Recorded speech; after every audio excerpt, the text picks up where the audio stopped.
ഗായത്രി സംഗതി ഉള്ളതാ. എന്റെ നാട്ടിൽ അവരെ നേരിക്കണ്ടത് ഇപ്പോഴുണ്ട്.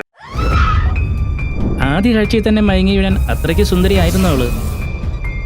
അതിന് ഞങ്ങളെല്ലാവരും കൂടെ പോയാലേ ശരിയാവുള്ളൂ. തെറ്റുകൾ ചെയ്യുന്ന എല്ലാവർക്കും ഒരു നാശമുണ്ടല്ലോ. കഥകളല്ലല്ലോ, എല്ലാം നടന്ന സംഭവങ്ങളല്ലേ. 600 പ്രേതശൈലി ഇല്ലാണ്ടായത് ഇയാളവിടെ വന്ന് റിസർച്ച് നടത്തി പോയതിനു ശേഷം മാത്രം. ഇവൻ പറഞ്ഞ കഥയും ആളുടെ ഫോട്ടോയും തമ്മിൽ യാതൊരു ബന്ധവുമില്ല. നിങ്ങൾക്ക് വേണ്ടത് ഞാൻ പറഞ്ഞു. ഒരു വേട്ടക്കാരനും ഒരു പാവം ഇരയും.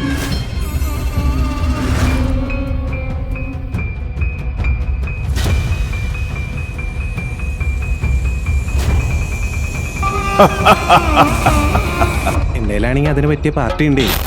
ഞാൻ കൊണ്ടുവരട്ടെ?